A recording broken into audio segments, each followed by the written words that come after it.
আপনি তো শক্তি দিয়ে পারবেন না, আপনি পলিটিক্যালি মার্জিনালাইজ করেন।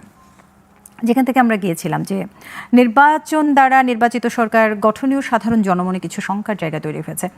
জনমনের মনে যে শঙ্কাটা তৈরি হচ্ছে সেটা হচ্ছে যে এই যে বৃহৎ দলগুলো আছে বা যারাই আছেন তারা কিন্তু নিজের দলের কর্মীদেরই নিয়ন্ত্রণ করতে পারছেন না। তাহলে তারা এই 20 কোটি জনগণের দেখভাল কিভাবে করবেন?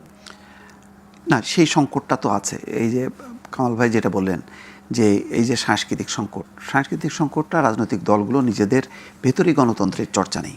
ফলে তারা যখন রাষ্ট্র পরিচালনার দায়িত্ব পান তখন তো তাদের দলের যে চর্চাটা, ক্ষমতার চর্চাটা, তারা ওইটা রাষ্ট্রীয় পর্যায়ে প্রতিস্থাপন করার চেষ্টা করে। বাংলাদেশের সবচেয়ে দুর্ভাগ্য, ধরেন বিএনপি পরের জেনারেশন, সবচেয়ে বড় জেনারেশন, একটা লম্বা রাজনৈতিক কালচারের মধ্য দিয়ে তারা অতিবাহিত হয়েছে। সেই 52 ভাষা আন্দোলন থেকে তাদেরই চর্চাটা দেখেন না। আজকে যদি বুদ্ধিজীবী বলেন, সুশীল সমাজ বলেন, সবই তো হলো আওয়ামী লীগ ঘরানার। বিএনপির কয়জন আছে? কিন্তু তারা কি করছে? আমরা এই 15 বছর এই ডায়াসে বসে বসে কি করছি? ওই ফ্যাসিবাদের পক্ষেই তো বলছি, ঘুরায় ফিরায়, যে না নির্বাচন মেনে নেওয়া উচিত, এই নির্বাচনের বৈধতার জন্য যা যা বলার দরকার সবই তো করছি, তাই না? তো আমরাই তো একটা স্ট্রং পজিশন নিয়ে যে আমরা রাজনীতিবিদদের থেকে আলাদা ওই কালচারটা ডেভেলপ করার জন্য যে আমাদের যেই সাপোর্টটা দরকার ছিল সেটি কি আমরা করছি? আমরা তো করিনি। ফলে শুধু রাজনীতিবিদদের উপর দায়িত্ব চাপাইলে হবে না, আমাদের নিজেদেরও দায় আছে। আমিও যখন সুবিধাভোগী হয়ে যাই তখন রাজনীতিটাও কলুষিত হয়। সেই রাজনীতির উপরে 16 বছর আমরা করতে পারিনি, এখন কি আমরা পারবো? কঠিন, নিঃসন্দেহে কঠিন। এখন যারাই দেশের দায়িত্ব নেবেন যে নির্বাচনের ফলে, তাদের অনেকগুলো সংগ্রাম করতে হবে। একটা হলো যে তার দলের ভেতরে, তার বাইরে। কেননা এখনও পর্যন্ত যেই ধরনের আমরা যেখানে যার শক্তি সে তখন সেইভাবে আঘাত করার চেষ্টা করতেছে। দেখেন আজকে আওয়ামী লীগের ফাঁকা মাঠ, সেই ফাঁকা মাঠটাকে সুন্দর করে সাজানোর কথা, কিন্তু সেই জায়গাটা দখল করতেছে সেই দুর্বৃত্তরা। কাদের ব্যানারে? কোথাও বিএনপির ব্যানারে, কোথাও এনসিপির ব্যানারে, কোথাও হচ্ছে জামাতের ব্যানারে। ফলে এই সমস্যাগুলো আছে। এখানে হচ্ছে যে রাজনৈতিক নেতৃত্ব যদি মানে এই সংগ্রামটা করে, সেই সংগ্রাম যে একেবারে করছে না তা না। এনসিপিও দেখেন সে যেখানে যেখানে অভিযোগগুলো পাচ্ছে বা অনুসন্ধান করতেছে তারা কিন্তু সাংগঠনিক অ্যাকশান নিচ্ছে। বিএনপি প্রায় 9,000 9,500 নেতাকর্মীকে বহিষ্কার করছে, কিন্তু তার সাথে আবার প্রশাসন, পুলিশ, তারা যদি মার্চ না করে, ধরেন আপনি একটা অপরাধ করছেন, আপনাকে বহিষ্কার করলাম, পুলিশ যদি আপনাকে অ্যারেস্ট না করে, তাহলে তার সেটা হলো না। সেই কারণেই আমি বলছি যে রাজনৈতিক নেতৃত্বকেই ক্ষমতায় আসতে হবে, তাদেরই দায়িত্ব। যদি তারা না পারে আবার নির্বাচন হবে। সবচেয়ে বড় কথা হলো আপনার ওই জিনিসটাকে যদি আপনি এনশিওর করতে পারেন যে ভোটের মতন হবে, ভোট নিয়ে কোনো জালিয়াতি হবে না, কেউ যাতে মনে না করতে পারে যে আমি অপরিহার্য। এই জায়গাটার থেকে যখন মুক্ত করেন তখন মানুষই আস্তে আস্তে এই যে চর্চাটা করতে করতে জি রাষ্ট্র দেবে, রাজনৈতিক দলগুলো দেবে। সেই জায়গাটাই আমাদের সবচেয়ে বড় চ্যালেঞ্জ, যে আমরা অবাধ নিরপেক্ষ নির্বাচনের এই মানদণ্ডটা যদি ঠিক রাখতে পারি তাহলে আরও অনেকগুলো অসুখ আছে, আপনি সবগুলো অসুখ একসাথে সারতে পারবেন না। এখন একটা একটা করে ধরতে, বড় অসুখটা কি? বড় বাংলাদেশের সবচেয়ে বড় অসুখ ছিল হচ্ছে নির্বাচন, সঠিক নির্বাচন। আগে ওইটাকে এনশিওর করেন, মানুষ যাতে ভোট দিতে পারে, তারপরে ওই নির্বাচিত সরকারকে চাপ দেন যে এখানে এখানে এইটা হচ্ছে। ওই রাজনৈতিক দলকেই করতে হবে। এখন সুশীল সমাজ ড্রয়িং রুমে বসে একটা জিনিস ঠিক করে দেবে তার মতন করে এটা হবে না। কারণ রাজনৈতিক দলগুলো কতখানি প্রস্তুত সে রাজনৈতিক দলই জানে, যে তারা কি রাইফেল চালাতে পারবে নাকি ক্ষেপণাস্ত্র চালাতে পারবে।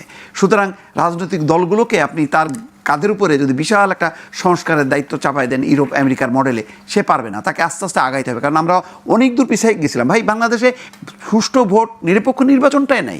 থাইল্যান্ডের মতো দেশ যেখানে সামরিক শাসন থাকে কিন্তু নির্বাচনটা হয় সঠিক, আর আমরা নির্বাচনটাই সঠিক করতে পারি না। অথচ আমরা বলি যে জনগণ বারবার আমাকে ভোট দেয়, আমি কি করবো, আমি তো ক্ষমতা চাই না। এই যে মানসিকতা থেকে আমাকে বেরিয়ে আসতে হবে। নির্বাচনটা যে সঠিক হতে পারে এটা একটু পরে আসতেছি, একটু কথা বলে 1 মিনিট। সেটা যে দেখেন, আমি সন্ধ্যার দিকে ভাবতেছিলাম যে 7ই মার্চের বঙ্গবন্ধু এবং 5 অগস্টের অপরাহ্নের সার্জিস এবং হাসনাত, এই দুয়ের মধ্যে কোনো আমি পার্থক্য দেখছিলাম না। মানে 7ই মার্চ বঙ্গবন্ধুর অঙ্গুলি হেলনে বাতাস থেমে যেত, বঙ্গোপসাগরের স্রোত থেমে যেত। 5ই অগাস্টের অপরাহ্নে সার্জিস এবং হাসনাতের যে শক্তি, সেই শক্তি বঙ্গবন্ধুর ওই শক্তির মতো ছিল। এখন বঙ্গবন্ধু 3.5 বছরের মাথায় নিহত হলেন, আর সার্জিস এবং হাসনাতরা 1 বছরের মাথায় সেনাবাহিনীর তত্ত্বাবধানে তাদেরকে ছাড়তে হলো। মানে দেখেন মানে কীভাবে জিনিসগুলো হয়। এই যে নির্বাচন বললেন না যে সঠিক নির্বাচন, এখানে এই কথাটা আমি আরেকটা টেলিভিশনে বলছি, সেটা হচ্ছে যে একটা বিতর্ক আছে যে গণতন্ত্র ভালো নির্বাচন দেয় না ভালো নির্বাচন গণতন্ত্র দেয়, এটা কিন্তু একটা ইয়ে আছে। আমাদের দেশে হয়েছে কি, গণতন্ত্র নেই বলে ভালো নির্বাচন হয় না, আবার ভালো নির্বাচন হয় না বলে গণতন্ত্র আসে না। এটা কবিতা দিয়ে আমি বলছিলাম, সেটা হচ্ছে যে একটা কবিতা আছে, টাকা নেই তাই চাকা নেই, তাই টাকা নেই তাই চাকা নেই, তাই টাকা নেই তাই চাকা নেই, একটা চক্র। সেটা হচ্ছে যে গণতন্ত্র মানে টাকা নেই বলে কারখানার চাকা তৈরি করা যাচ্ছে না, কারখানার চাকা তৈরি করা যাচ্ছে না বলে টাকা আসতেছে না, আবার টাকা আসতেছে না যেহেতু আবারও কারখানার চাকা তৈরি করা, একটা সাইকেল হয়ে যাচ্ছে। তো আমাদের এখানে গণতন্ত্র নাই বলে ভালো নির্বাচন হচ্ছে না, আবার ভালো নির্বাচন হচ্ছে না বলে গণতন্ত্র হচ্ছে না। খুবই একটা জটিল প্যারাডক্সের মধ্যে পড়ে গেছি আমরা, হ্যাঁ, এবং একটা জটিল সাইকেলের মধ্যে আমরা পড়ে গেছি। এখান থেকে কিভাবে উদ্ধার হবে, বের হওয়ার উপায়টা কি? আমি তো কোনো উপায় দেখি না। আমি তো ওই যে আমাকে কালকে কোথায় জানি জিজ্ঞেস করলো যে আপনি কি দেখেন নির্বাচন, আমি বলছি গ্রে এরিয়া, একটা ধূসর বাংলাদেশের ছবি দেখতে পাচ্ছি আমি। এবং 6 মাস 7 মাস আগে বলছি আমি একটা রক্তাক্ত বাংলাদেশের ক্যানভাস দেখতে পাচ্ছি, 6-7 মাস আগে। এবং কালকে বলছি যে একটা ধূসর ভবিষ্যৎ, এইটার কোনো পরিষ্কার ছবি আমাদের কাছে নাই। এবং এটা তাহলে আজকের এই গোপালগঞ্জের যে পরিস্থিতি, এই ঘটনা কি সামনে রাজনীতিকে আরো রক্তাক্ত করবে? মোস্তাফিজ, আমি আপনার কাছ থেকে একটু শুনতে চাই। এই পরিস্থিতিটা মানে একটা মানে ইন্ডিকেশন তো দিল যে এক ধরনের সহিংস একটা অবস্থান একটা পক্ষের মধ্যে বিরাজ করছে। এর প্রেক্ষিতেই ওই যে শিক্ষাটা হলো এই যে নিজেদের মধ্যে ভেদাভেদ ভুলে গিয়ে একটা গণতন্ত্রের জন্য একটা সংগ্রাম করা, সম্মিলিতভাবে অপশক্তির বিরুদ্ধে লড়াই করা, যাতে কেউ শক্তি দিয়ে গণতান্ত্রিক কোনো কর্মসূচি, গণতান্ত্রিক অধিকারকে যাতে কেউ পদানত না করতে পারে, সেটাই। আর আমি বলি যে যত অসুখ বিসুখ যাই হোক না কেন, আলটিমেটলি আপনাকে মেডিসিন খাইতে হবে। বাংলাদেশের গণতন্ত্রের সংকট থাকবে, কিন্তু মেডিসিনটা কিন্তু নির্বাচন। সেই নির্বাচনের ওষুধ না খেয়ে আপনি যদি এই উন্নয়ন বলেন, এটা বলেন, ওইটা বলেন, সংস্কার বলেন, প্রলম্বিত করতে থাকেন নির্বাচনকে বাদ দিয়ে, তাহলে কিন্তু আপনার হবে না। মানুষকে পার্টিসিপেট করাইতে হবে সেটা নির্বাচনের মধ্য দিয়ে। এছাড়া মানুষের অংশগ্রহণ আর কোনো কিছুতেই নিশ্চিত হবে না। আপনার এই টকশোতে আপনি যদি একা একা কথা বলেন, এটা টকশো হবে? আমরা আসি বলি টকশোটা হচ্ছে, নানা রকম মত পার্থক্য দর্শকরা বুঝতেছে, আপনিও বুঝতেছেন, এবং সেভাবে আপনি প্রশ্ন করতেছেন। এটাই হচ্ছে ডেমোক্রেসি। সুতরাং টকশোটা থাকতে হবে বড় ক্যানভাসে। গণতন্ত্র মানে হচ্ছে নির্বাচনটা দিয়েই গণতন্ত্রের যেই প্যারামিটারটা, সেটাকে আপনার ঠিক রাখতে হবে। এটাই হচ্ছে শেষ কথা। আমি একটু জানতে চাইবো কামাল ভাই আপনার কাছ থেকে, যে খুব ছোট্ট করে আমি জানতে চাইবো, আওয়ামী লীগ আজকে যেই শক্তির প্রদর্শন করলো, এই শক্তি কি আরো প্রকট হবে?